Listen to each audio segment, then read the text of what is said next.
Hey guys, tonight we embark on a gentle voyage down the dimly lit corridors of history, where the night wind whispers through ancient boughs, the crescent moon hangs like a silver platter in the sky, and flickering candles cast soft silhouettes upon the cold stone walls of an old castle. You won't survive unless you let go of every daily worry and bathe in this dreamlike realm. So, before you get comfortable, take a moment to like the video and subscribe, but only if you genuinely enjoy what I do here. Let the sea breeze drift through the window crack, carrying a salty tang, brushing against the wooden frame like a silent song.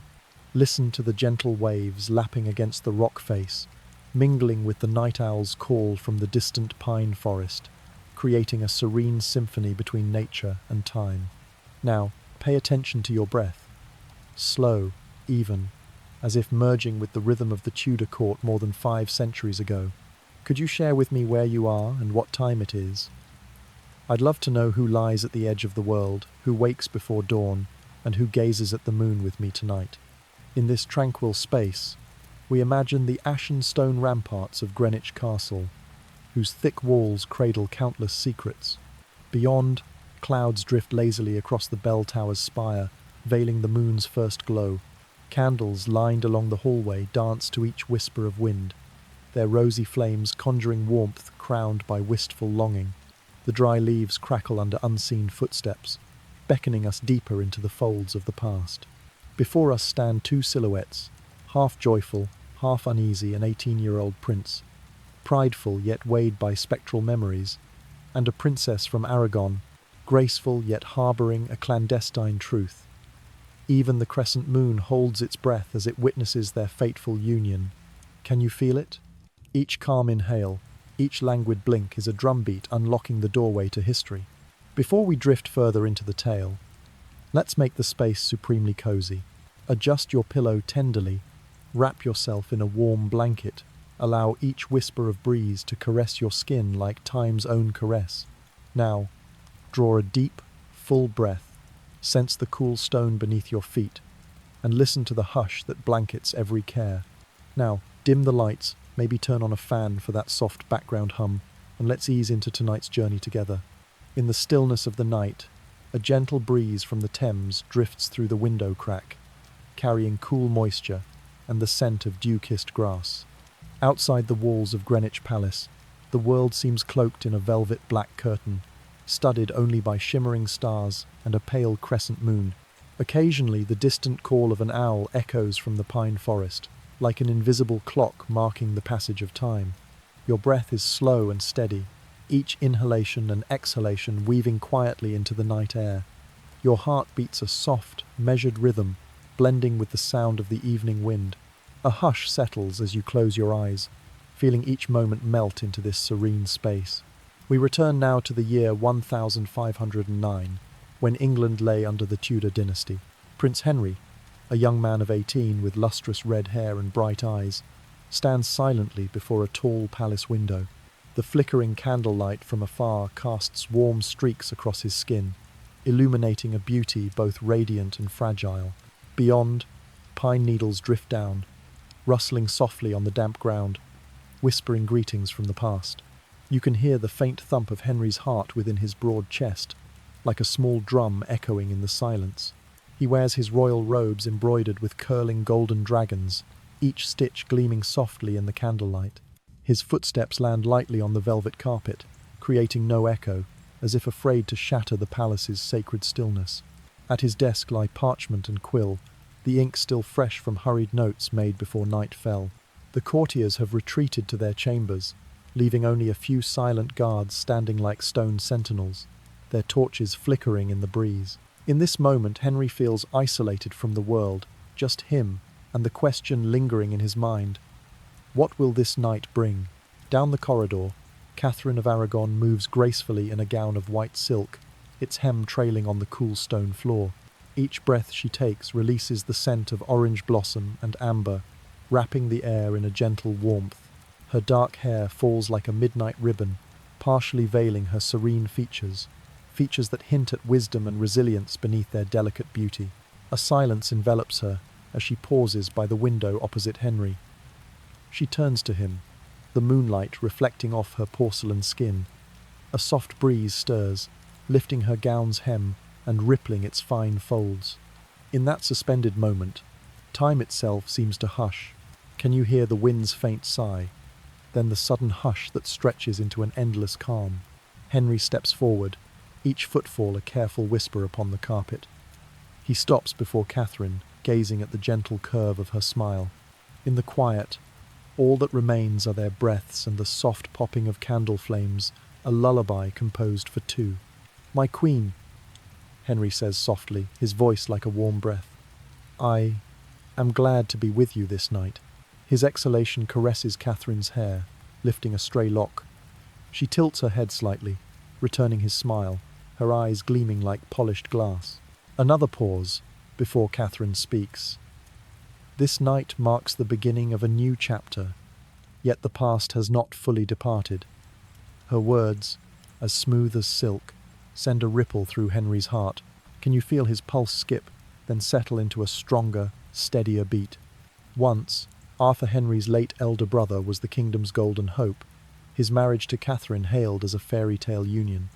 Yet Arthur's sudden departure left whispers of doubt and sorrow. Now, Catherine's quiet revelation breathes Arthur's shadow back into the chamber, chilling Henry's spirit with a breeze from a distant realm. Focus on your own breath, each lungful drawing out extra seconds of peace, each exhale releasing tension. Outside, the wind stirs again, reminding us that quiet revelations await deeper still.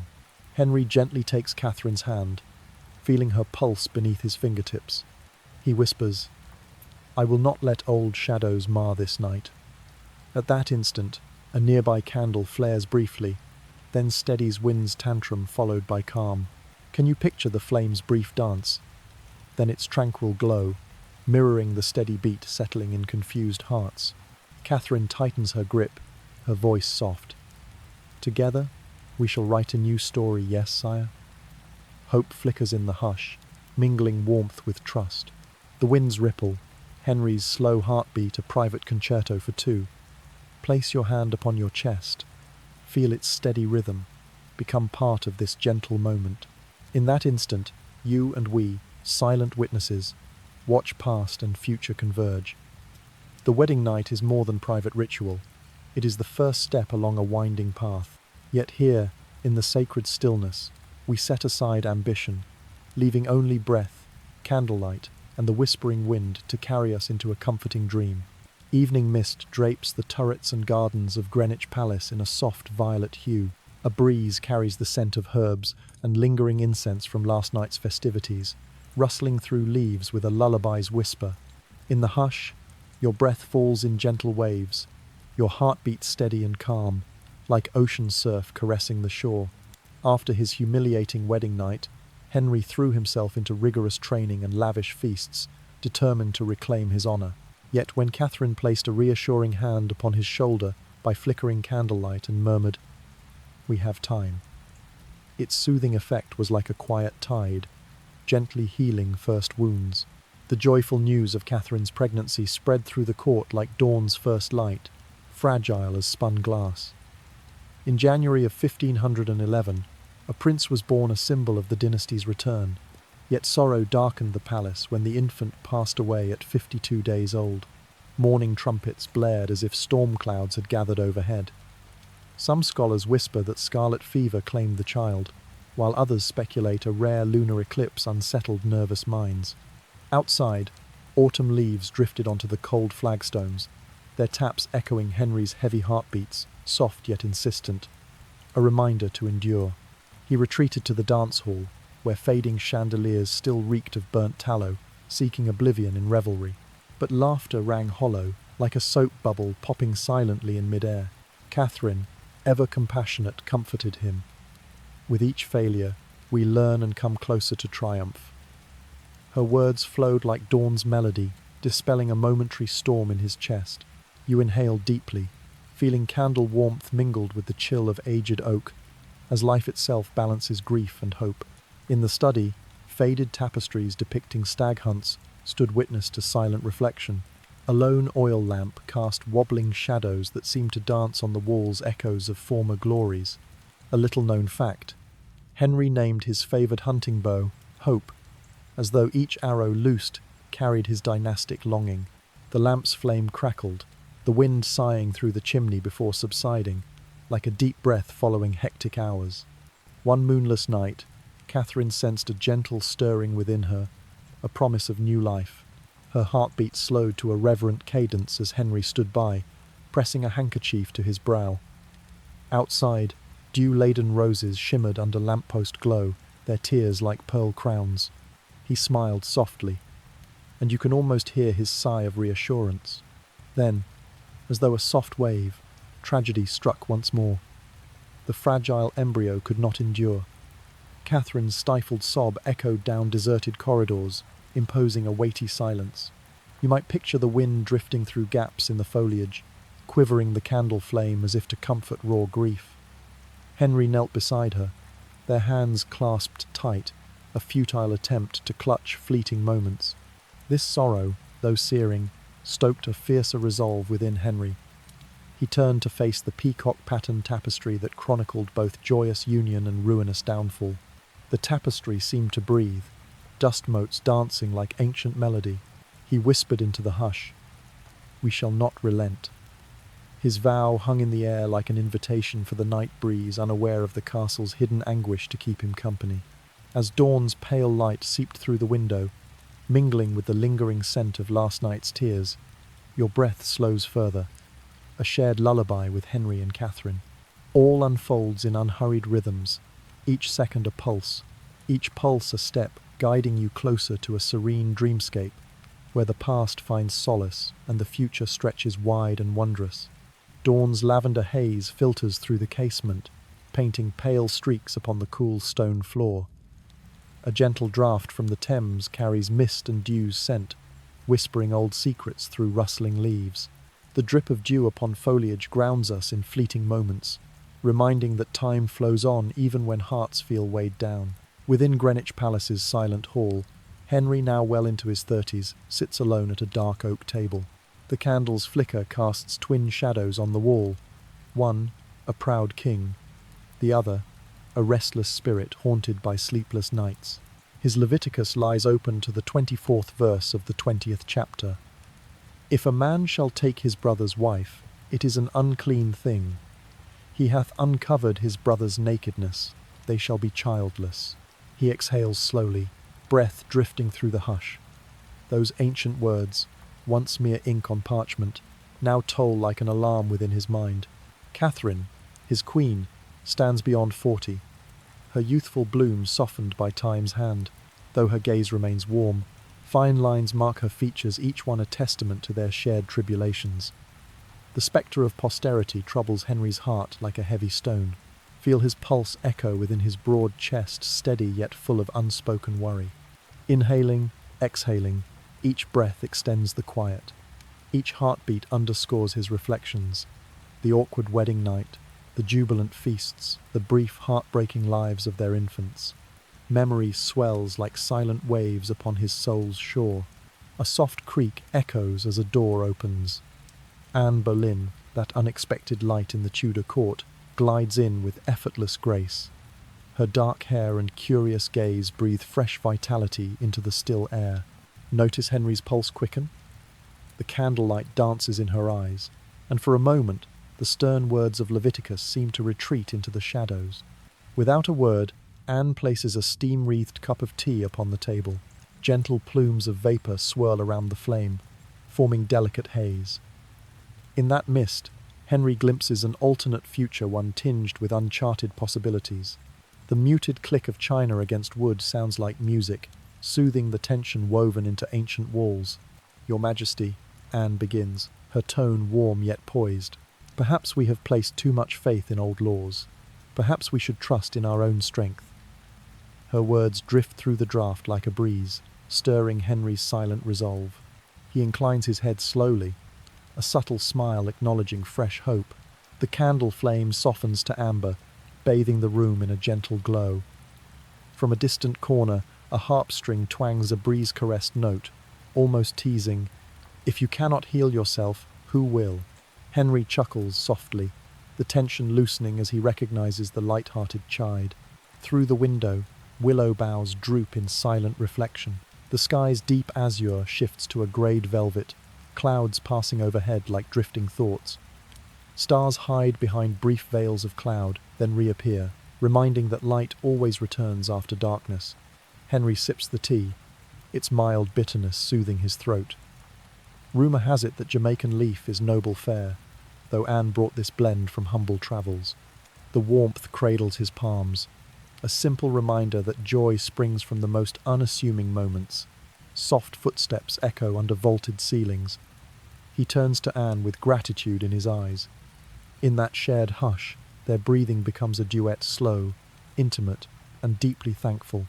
Time seems to ripple softly, unfolding a gentle melody from his core. Relax your shoulders, breathe deeply, and let your breath meld with that soothing refrain. In its cadence, worries dissolve, leaving serene calm. Anne speaks of her journeys to Provence, the lavender's fragrant breath under golden sun, the field's endless purple waves. She recounts olive groves and honey harvests, twilight feasts beneath ancient oaks. These pastel images paint his mind with pastoral peace, as if he wanders through scented fields rather than palace stone. Beyond, guards continue their rounds, but now their boots tread in measured rhythm. Hear how even their steps, the whisper of wind, and candle glow form a gentle symphony, enough to lull weary souls toward rest. Henry closes his eyes, envisioning bare feet on soft earth, lavender breezes brushing his skin. The hum of evening insects joins in nature's tender lullaby. In that instant, Leviticus fades away, along with every lingering fear. Far away, Catherine holds fast to faith that no sorrow endures forever, no heart remains shut. Every story begins with a single step, a deep breath, and a spark of hope. Murmur, "Tomorrow will be different," by the last candle's flicker, and with those whispered words, drift into dreams where sorrow transforms into peace. The soft notes of the grand piano linger in the hall like dew drops upon white lilies. Candlelight shifts to a honeyed glow, painting gentle streaks across the vaulted ceiling.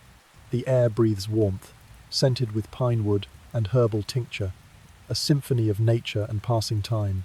In the year 1526, amid the splendid ball at Hampton Court, King Henry VIII wore a deep crimson robe, stitched with pearls and glittering threads. Yet his gaze was drawn not to this splendour, but to a figure gliding through the room with poised grace. Anne Boleyn, sister of Mary Boleyn, had just returned from France after studying at the court of Francis I. Her raven hair cascaded like a midnight ribbon, and her sharp eyes pierced the space, anchoring Henry in place. Against the ball's melodic backdrop, Henry's breath slowed, as if composing a deliberate rhythm in the air, each inhale and exhale, carrying the softness of wind across ripening barley fields. Anne's shadow danced on the walls, shifting with every flicker of candle flame. When Anne approached, she dipped a graceful curtsy, her gown embroidered with French rosebuds rustling softly against the floor, an echo of autumn winds across leaf-carpeted gardens. Henry moved forward, each step silent on the jade-green carpet that seemed to cradle his feet, urging him closer. He bowed formally, candlelight illuminating the surprise and reverence upon his features. "My lady," Henry said, voice measured yet sincere, "you shine here like Versailles at dawn." You might hear the faint gurgle of a nearby fountain responding a whispered accord. Anne smiled, lifting a gloved finger to the embroidered rose pinned at her bodice.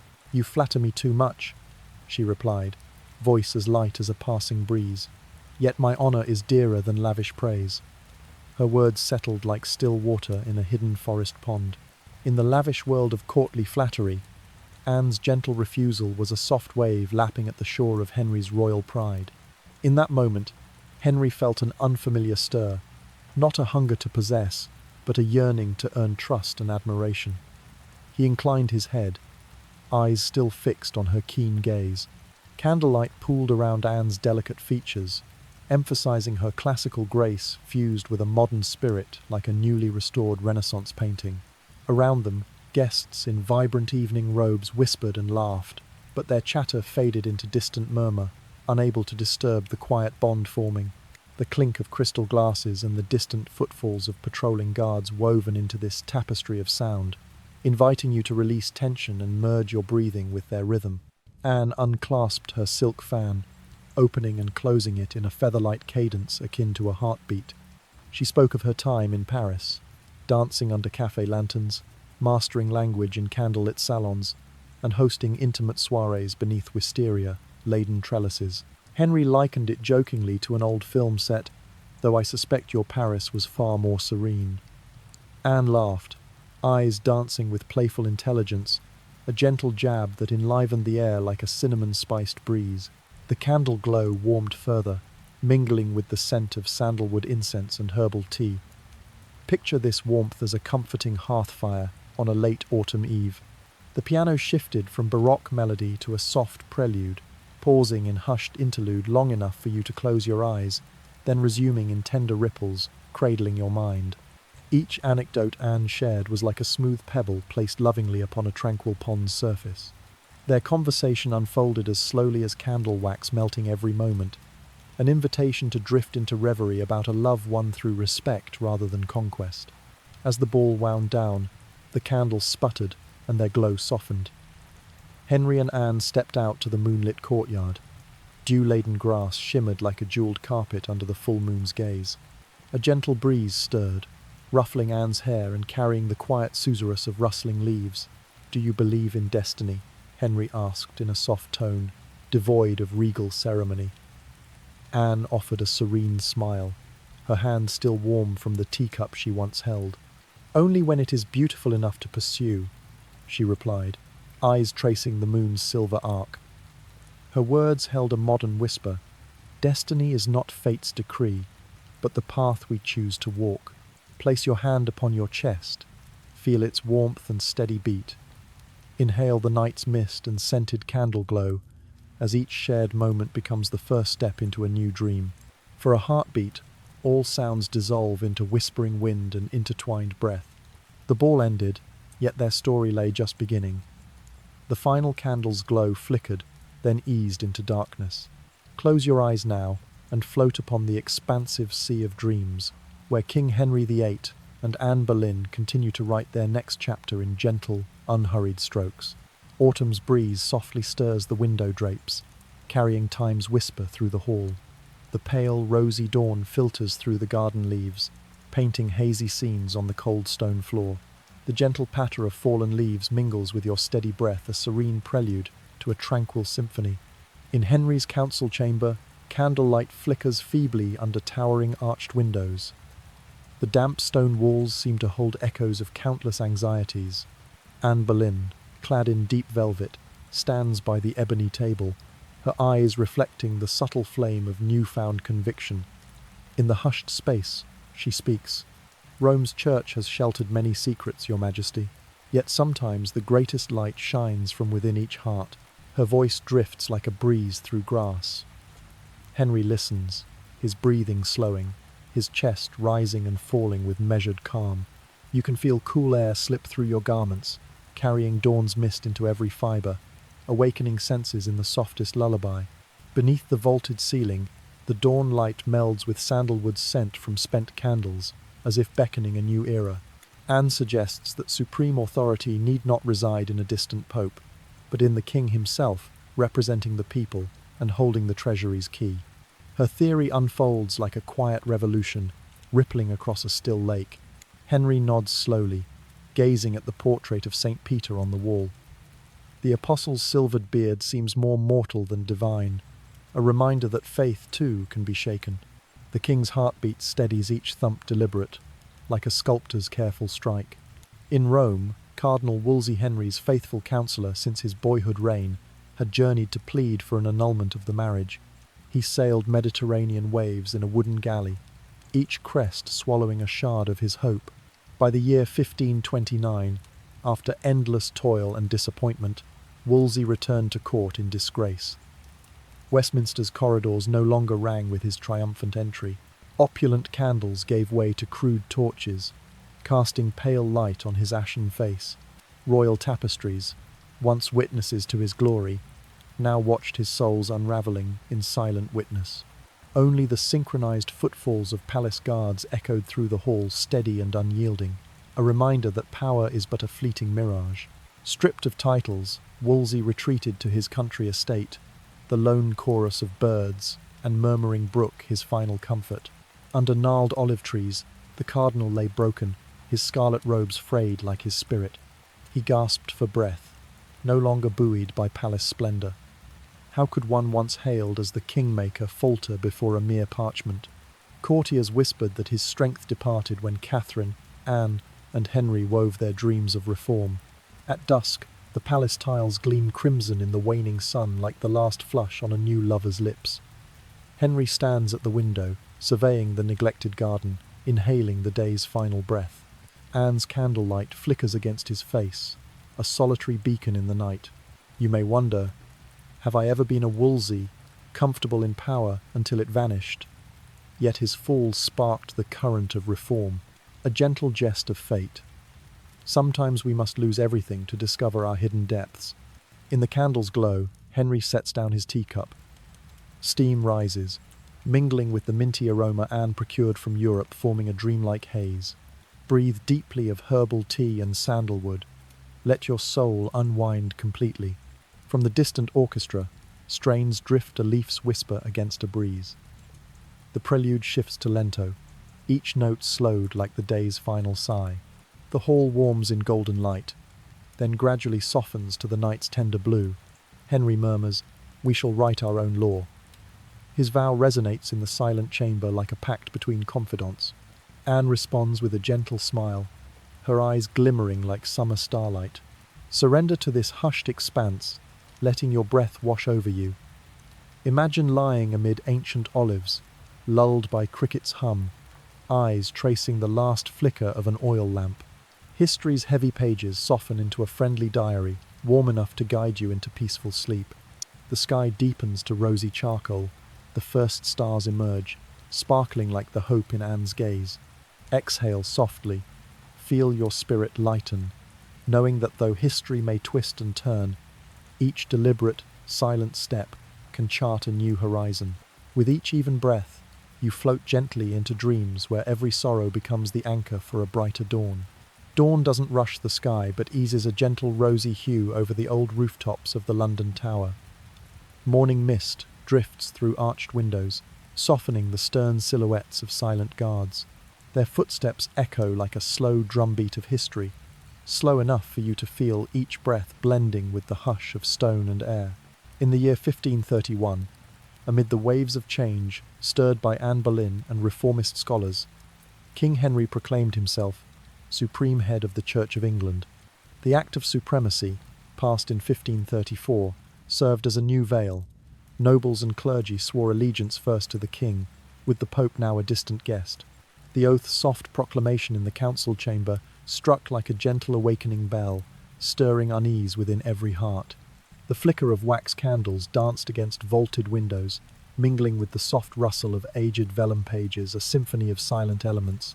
Imagine the faint scent of indigo ink and melting wax, and a chill breeze from the Thames drifting inside, reminding us that power, however brilliant, remains but a small flame upon a vast sea.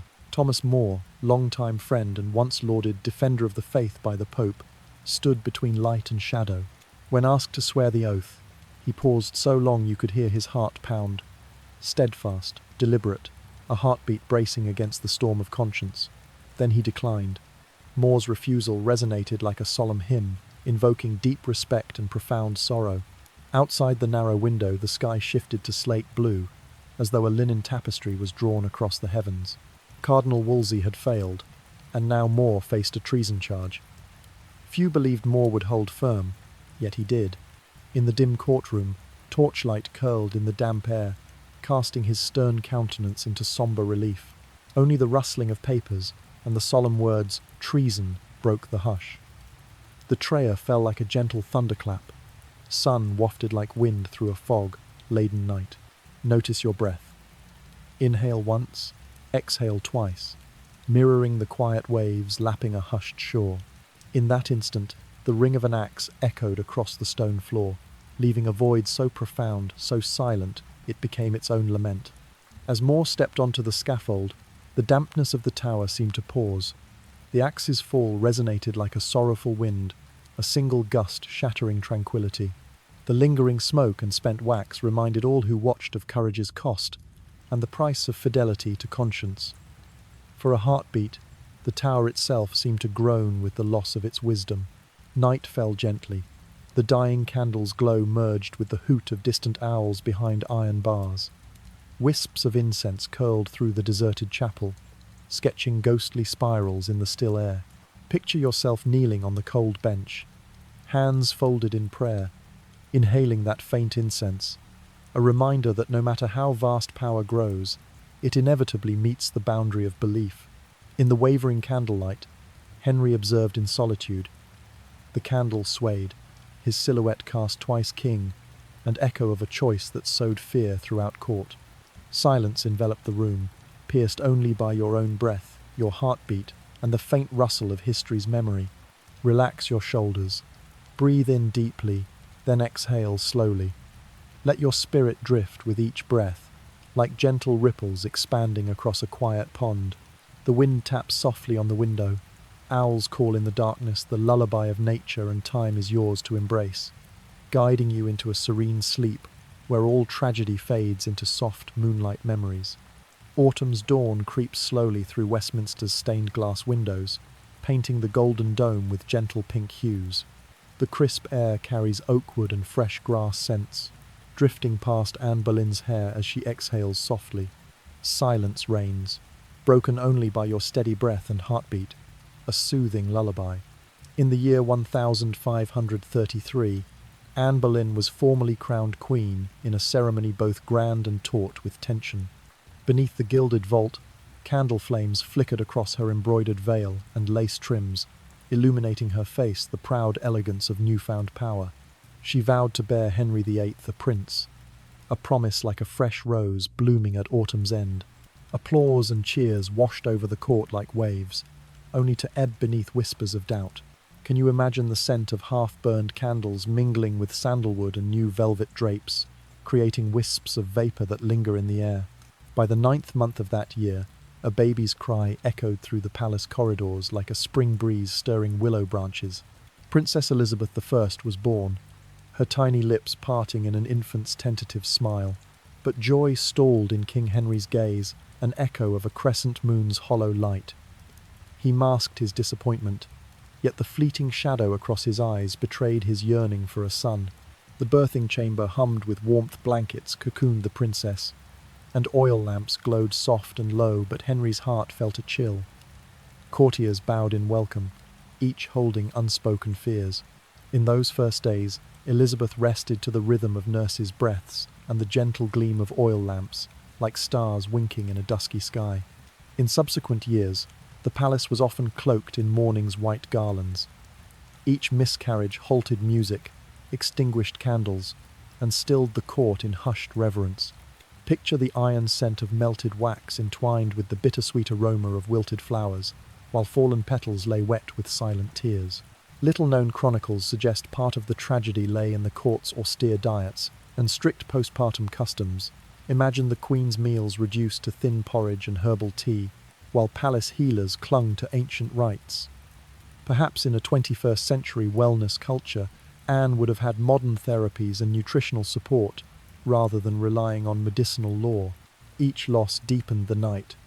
Crystal chandeliers dimmed earlier, plunging the chambers into darkness.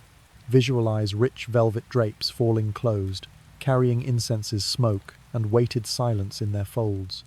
Henry often wandered rose beds and lily plots draped in dew, each blossom trembling in sympathy, though none spoke. Anne, the powerful queen, began to buckle under fate's weight. She counted every tick of the ornate clock in her private sweet moments, stretching into centuries. The pendulum's soft thud echoed a dwindling hope. 1, 2, 3. Yet each number felt hollow. Feel your own breath, slow and deep, merging with a weary heartbeat. At times, Anne gazed through the window at twilight, her eyes mirroring pale copper embers, hope flickering and waning. She closed her eyes, inhaling the faint garden herbs on the veranda, a distant warmth in an ethereal realm. King Henry VIII stood nearby in his heavy robe, yet distance between them felt like a vast ocean. The sunset painted his cloak in muted tangerine, casting his long shadow across tiled floors. Trace that shadow in your mind. It is the imprint of sorrow pressing into the earth. Yet, even in darkness, light persists. Anne secretly wrote to reformist scholars abroad, requesting new medical wisdom to flow into the royal court.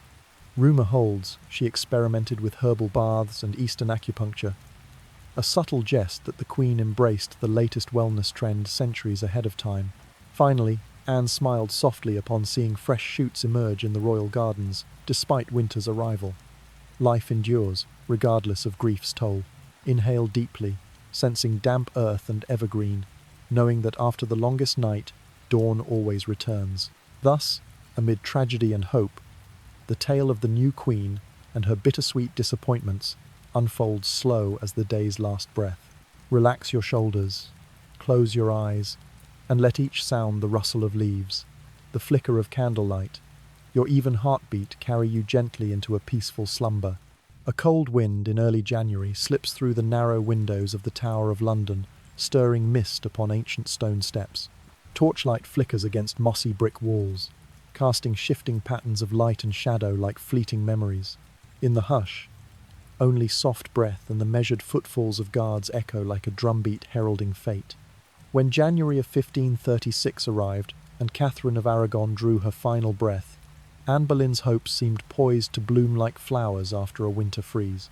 Yet Henry's heart, like a misaligned compass, veered toward Jane Seymour, the gentle, steadfast princess as serene as moonlight. Rumours about Anne swirled into a tempest. Adultery, treason, even incest. Whispers spread through the court as swiftly as fake news on modern social media, sowing doubt and animosity in an instant. London Tower's darkness draped the corridors like velvet when Anne was escorted by guards through damp passageways, past murals depicting rebellions that once witnessed greatness and ruin. Before her lay a table laden with dossiers, letters, testimonies, and conspiracies arranged like a merciless stage waiting its cue. Candles glowed upon yellowed parchment, revealing italic slants of writing. Anne had never penned akin to doctored headlines in a sensational tabloid. Feel Anne's breath rapid, shallow while she stands by the barred window. Outside, the wind threads through the guards' cloaks, carrying the scent of ashes and the Thames salt. In that moment, the vibrant past of Hampton Court feasts feels like a dream dissolving into smoky shadows. On the 19th of May, 1536, the square before the tower lay hushed, so still you could hear the clink of armour as guards adjusted their stirrups. Dawn crept timidly over the rooftops. Anne stepped onto the scaffold with steady strides, each footfall a deliberate breath. She bowed her head to the French swordsman's blade, relinquishing her dignity in a gesture at once resolute and serene. A final tear traced Anne's cheek, mingling with the cold breeze like a dewdrop in an unjust dawn. Imagine that tear falling slowly along her black silk sleeve, slipping into the crevices of time-worn stone before vanishing without a trace. The only sound was the blade's descent, a soft echo like a mournful sigh in the heart of night. Anne Boleyn's end was more than a life extinguished. It stood as a stark warning of a king's absolute power in his quest for a male heir. Beneath the gilded throne, every bulwark of alliance and affection lay fragile as parchment. Feel the atmosphere here, the dimming light, the lingering candle smoke clinging to walls, and the echo of tragedy reverberating still as gentle and haunting as a final lullaby. Morning light gently filters through the stained glass windows of Hampton Court, painting the walls with glimmering patterns like drifting dewdrops. The chirp of sparrows echoes from the rose garden on the terrace, blending with the soft gurgle of the fountain. The world awakens in the warm breath of a new day. Just 10 days after Anne Boleyn's tragic end, Henry VIII welcomed Jane Seymour into the royal chambers. Jane was like a humble lotus in a shallow pond, sincere, gentle, without a hint of pride. Her light brown hair cascaded over silk robes as the early sunbeam caught each strand in a warm glow. Can you hear her quiet footsteps across the fish-scale patterned tiles, each step touching the heart of any who saw her? Their new affection unfolded in slow morning walks through the upper gardens, where hundreds of blooms showcased their colours. The hum of bees, the whisper of leaves, and the couple's even breaths wove a gentle lullaby. Jane would sit on a wooden bench, caressing peony petals, promising Henry she would bring him a prince, a tender hope for the Tudor line. On the 12th day of October, in the year 1537, the silent birthing chamber burst into the cry of a newborn. Prince Edward arrived amid cheers from courtiers. Applause thundered in the great hall, trumpets blared down every corridor, and incense mingled with fresh rose scents, creating a solemn yet joyous atmosphere. Henry wept openly, clinging to the infant as though casting off decades of yearning. Joy filled every corner of the palace. Date markers on royal room walls were updated. Artists painted the newborn prince's portrait in meticulous detail, and artisans crafted a new chandelier to illuminate the celebratory feast. Lesser-known chronicles note that Henry even commissioned the finest Italian silk bibs for the baby, light-hearted evidence that the prince's first accessory carried its own prestige. Yet that happiness proved as fragile as silk.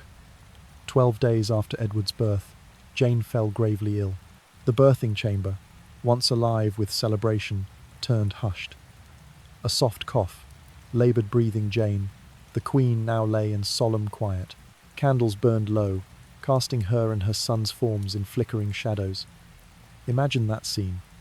The relentless tick of an old clock, every second a heartache. News of Jane's condition stunned the court. Some royal physicians diagnosed a postpartum infection, while secret notebooks allude to primitive treatments, poultices, rudimentary acupuncture, even herbal plasters resembling a folk medicine crash course. 16th century medicine simply lacked the advances Jane needed. In the dim room once filled with warmth, Henry did not leave her side. His gaze grew mournful, his breath quickened, his heartbeat thudded like a battle drum.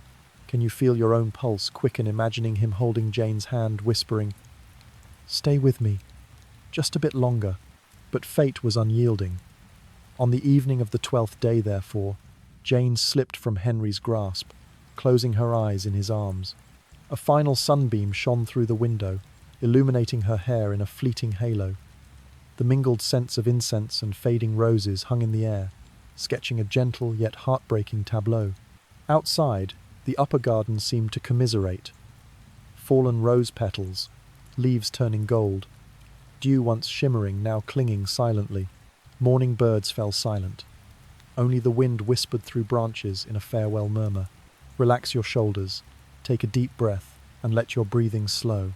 Hear the dewdrop fall upon a leaf, the breeze rustle through the curtain, and sense Jane Seymour's final breath echoing still in this space, a brief symphony of love and loss, enough to lull you into a peaceful sleep. Candlelight flickers softly in the grand chamber of Hampton Court, casting Henry VIII's reflection in a slightly fogged mirror. Silence reigns, pierced only by a gentle breeze whispering through wooden shutters. The scent of melting wax mingles with lingering incense, creating a comforting hush. Henry's twilight years unfold like a muted symphony, each note tinged with melancholy. From 1540 to 1543, Henry entered 3 brief marriages, each like an unfinished stanza. His first wife, Anne of Cleves, arrived as a political alliance, departing as swiftly as summer rain. Their wedding bore regal pomp, yet a mere few months later, the marriage was annulled, an expired contract no one renewed. Picture the pale morning sun streaming through pastel green gates, illuminating Anne's face as she departed with courteous dignity, like an uninvited guest slipping out the door. Next came Catherine Howard, youthful and radiant as midsummer but tragically unfaithful, her story ending beneath the silent blade. Westminster's ballrooms, once echoed with music and jasmine, now muted corridors bear only the echo of a solitary guard's steps, a reminder that youthful allure demands its toll. Lastly, Catherine Parr, gentle as autumn's calm, tended to Henry's chronic pain and struggles with wine and opiates. She offered the king the warmth of companionship in darkness, like a thin woolen blanket shielding a weary body. Imagine a hearth's glow crackling in a fireplace, casting a rosy warmth for him to gaze out upon abandoned fields. Beyond, where golden wheat once swayed, only tangled weeds quiver in the breeze. An owl's solitary call pierces the night, etching solitude into the air. Henry sat there, breath wheezy and laboured, chest rising and falling like a worn bellows. candlelight in Catherine Parr's hand illuminating tired lines etched deep around his eyes. On the 28th of January 1547 at Whitehall Palace, Henry VIII drew his final breath. Breath's rhythm slowed to the silent key of life's last chord. Time seemed to still. The only sound, the soft hush of stone flooring reflecting torchlight. Incense smoke drifted through corridors, veiling memories in pale haze. Envision the hush of his funeral procession winding through marble halls once traversed by his heavy steps. The wooden wheels clattered faintly over flagstones, guards' whispers gliding alongside, and incense drifting like a thin veil over history. Flickering candles lined the way, like distant stars guiding his soul's journey into the night. Henry's life arc closed from gilded heights to rugged final miles. He left behind 3 children, Edward, briefly a prince, Mary, his namesake daughter, and Elizabeth, the great successor. Each name a promise of England's future. Feel the collective breath exhaled as past and future converge in that silent passage. Above Whitehall, the final star glimmered, then faded a silent farewell. Take a deep breath now. Merge your breath with the world's exhale. The scent of incense, the cool dampness of stone, and flickering candle glow evoke life's cycle. Power and love, both fading in time's current. Relax and drift into sleep, where every ending becomes the start of another dream. Morning light of early spring gently filters through Whitehall's tall windows, casting pale ribbons of brightness across stone corridors.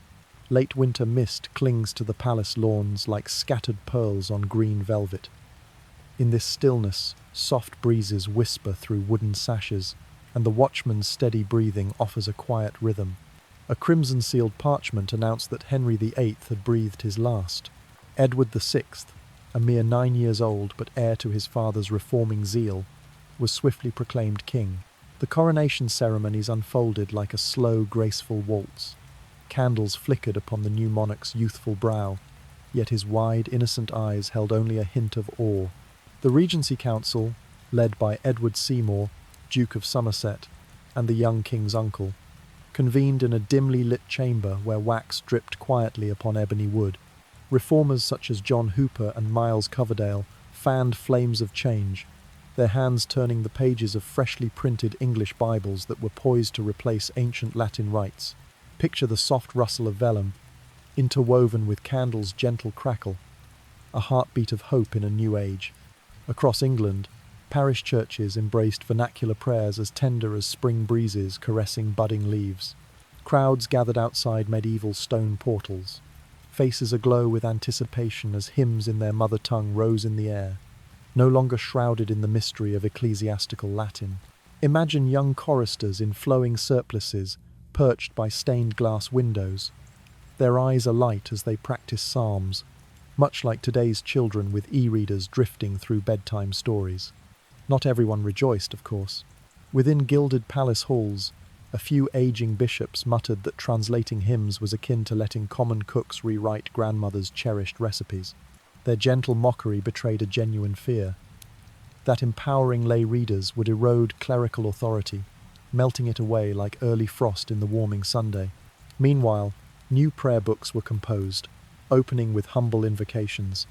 O Lord, kindle within us your light, rather than convoluted Latin incantations.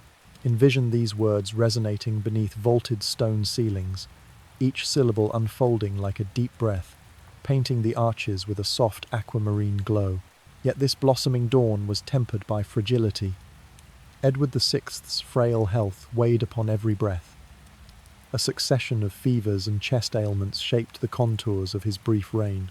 Picture the young king, pale as new ivory, seated at a leaded window overlooking Westminster's spires, wrapped in a woolen blanket, his soft sighs blending with the sighing wind. Lesser-known reports recount that Edward cherished the bustle of Smithfield Market more than courtly pomp.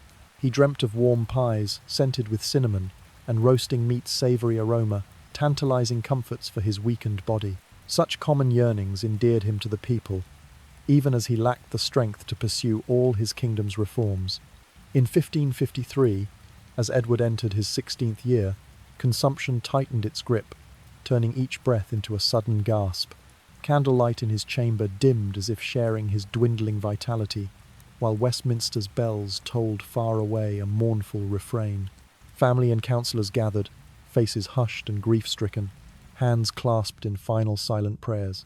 On the 18th of July, 1553, Edward VI closed his eyes forever, leaving a throne unoccupied and a realm torn by competing creeds. The wind that once whispered of renewed faith now sighed of parting. Feel your chest rising and falling. Imagine the young king's spirit drifting beyond that misty veil. Mary and Elizabeth would follow him to the throne, each inheriting her brother's tangled legacy of darkness and hope. Religious factions no longer stood as mere threats, but as crucibles forging compassion and power. As the pale, rosy sunrise fades, let your soul drift with each breath, carried by the timeless winds of reform into a peaceful dream. Early autumn mist drifts over Westminster's ancient rooftops, casting silvery highlights on the stone courtyard. Distant church bells toll, marking the turn of fate once more. When the crown settled on Mary's head in the year 1558, the air seemed to hold a solemn chord. Mary I, with her fervent Catholic heart, believed that England's soul would only find peace through the old Latin rites and fragrant incense. Candles flickered in the nave, wind chimes tinkled against the window frames like a forgotten melody. Can you smell the gentle aroma of incense mingling with warm candle wax, as if you've stepped into a secret chapel from centuries past? She swiftly reinstated papal authority. Roman bishops returned to their pulpits. Priests donned crimson velvet vestments and bells tinkled at every et cum spiritu tuo. Under the stone arches, incense smoke swirled like ocean waves, crashing against rocky shores. The populace watched, torn between serenity and unease, somewhat like unwrapping a vintage vinyl record, hearing the crackle, yet feeling nostalgic. Yet tragedy followed swiftly. Those who had embraced reform, now deemed heretics, faced the stake. Over 300 quiet souls were led to the pyre under icy winds, their screams echoing like raindrops on a parched field. Picture the grey sky, clouds crowding the church spire, wind rattling the guards' armour. The pyre stood before the church doors, its timbers crackling, flame illuminating resolute faces. The scent of burning wood and left-behind candle wax hung heavy a stark, chilling tableau. Imagine that scene, the cold steel of swords clinking against leather as soldiers steady themselves, the harsh light of the flames revealing unwavering eyes. The people watched in hushed horror, hearts torn between justice served and humanity lost. The nickname, Bloody Mary, spread like a viral rumour. But beneath the blood-soaked cloak lay a queen's desperate longing to restore her nation's spiritual heritage. Mary believed only the eternal light of the church could heal the dynasty's wounds. Each day she sat alone in a jewel-toned chamber, sipping deep red wine by candlelight, the wax illuminating fine lines etched around her eyes. Picture her silent reflection, as though she listened to grim news reports, already bracing for more sorrow.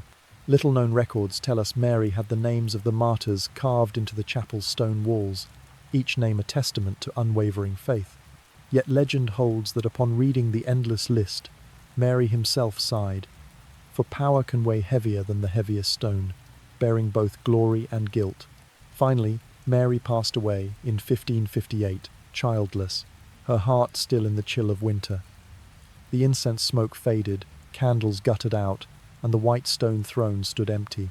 Witnesses say that as Mary's final breath left her, a gentle breeze swept down the cloistered hall a lullaby farewell. Take a deep breath, feel the lingering warmth of that extinguished candle, and allow yourself to drift into the hushed stillness where history and dreams unite. The late afternoon glow drifts through Westminster's arched windows, painting mossy stone walls in soft rose hues. Each beam caresses the clock tower's contours, much like the way you might highlight a cherished sepia photograph on a tablet. The distant trill of sparrows creates a gentle soundtrack to the fading light. In the year 1558, Elizabeth, the first daughter of Anne Boleyn, ascended the throne, earning her the title, the Sun Queen, for her illuminating wisdom. She inherited both reformist zeal and traditional roots, artfully balancing the Church of England's new path with ancient Catholic heritage. Imagine standing in Westminster Abbey, as candles illuminate old Latin chants and fresh English hymns alike, folding together like two silken veils upon a blooming lotus. Under Elizabeth's guidance, English culture blossomed into a radiant symphony. Violin strains drifted through gilded corridors, each note as vital as spring's first breath.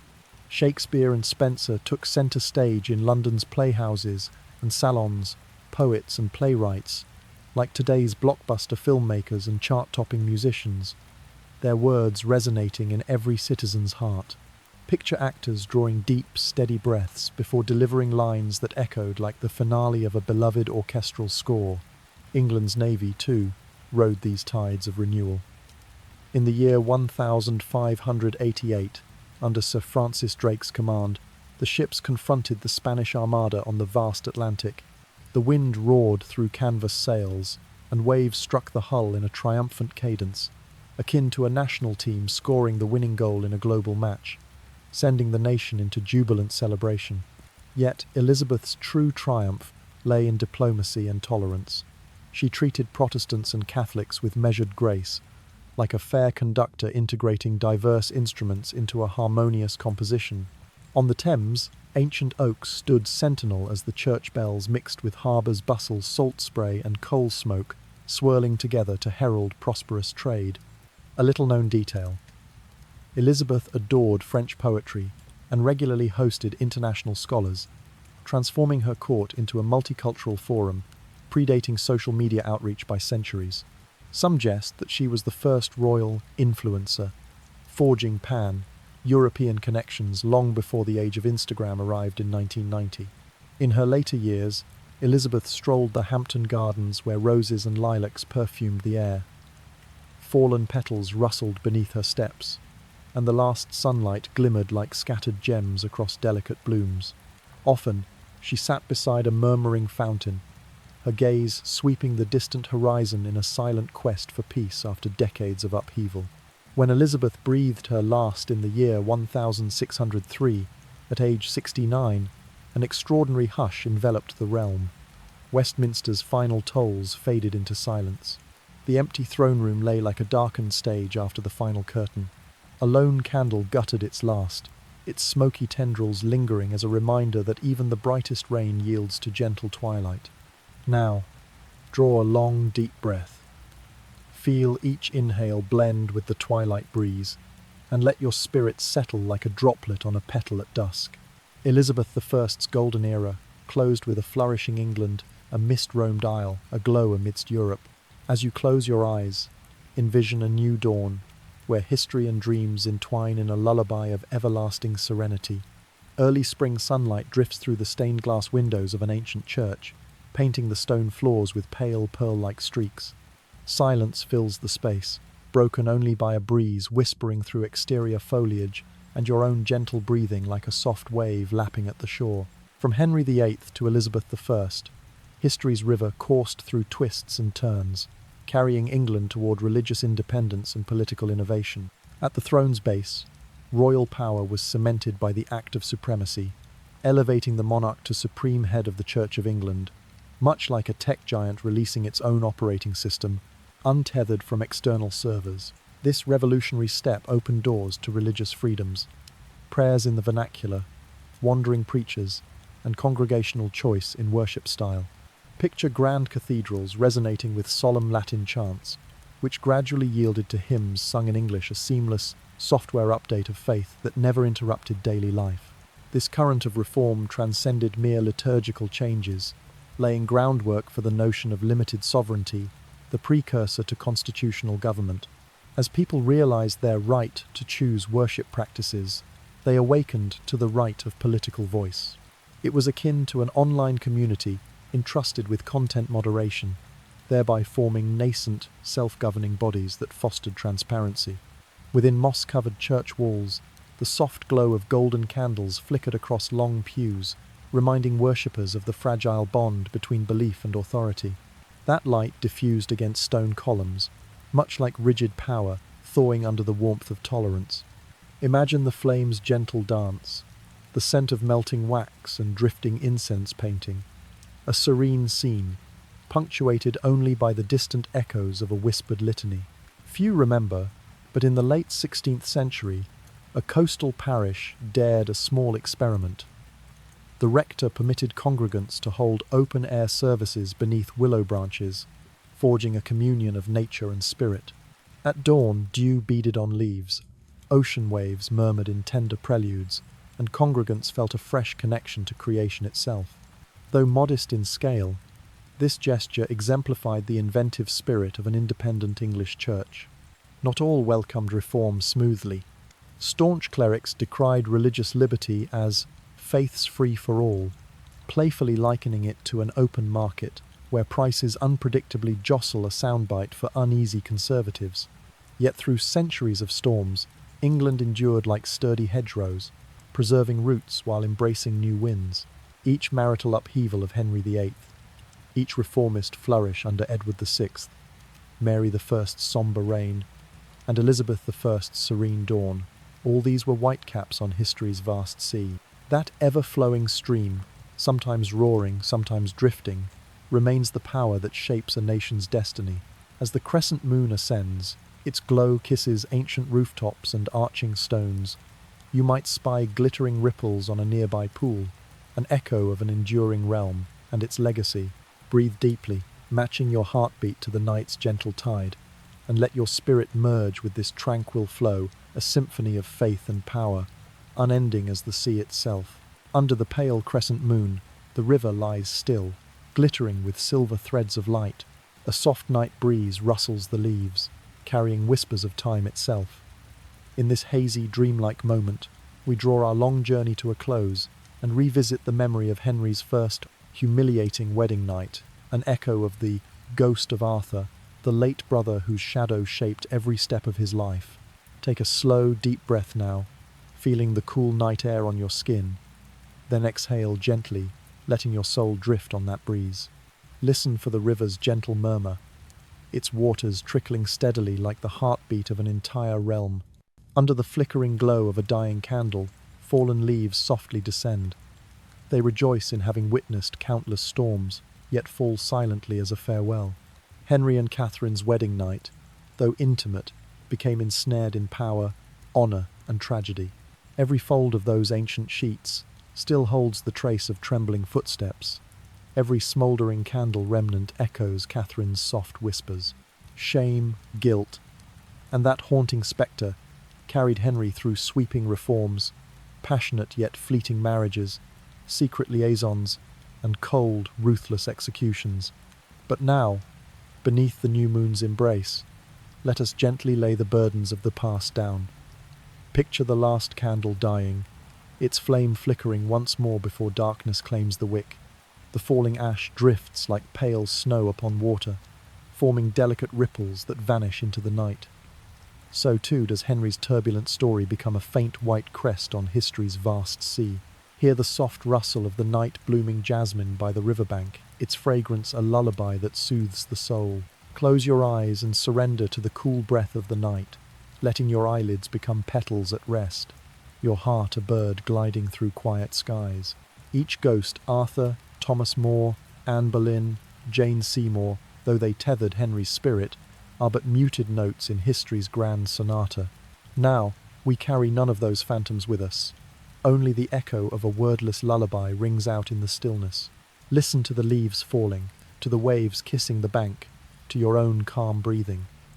Let your thoughts dissolve like waves on the shore gently, softly making room for the sweetest of dreams. In that dreamscape, you might glimpse the glow of a lone candle, see Henry stepping into mist and smoke, freed at last from his ancient burdens, surrounded only by the healing hush of forgiveness. The moon rests quietly above, wind caresses your hair, the river softly recounts tales of old dynasties, and leaves murmur the final lullaby. Sink into this tender symphony, so that when dawn breaks, your spirit is renewed like the first light of morning. May your night be filled with serenity, your sleep cradled by gentle dreams, and upon awakening, may your breath be light, your heart buoyed with fresh hope. Good night, and sweet dreams.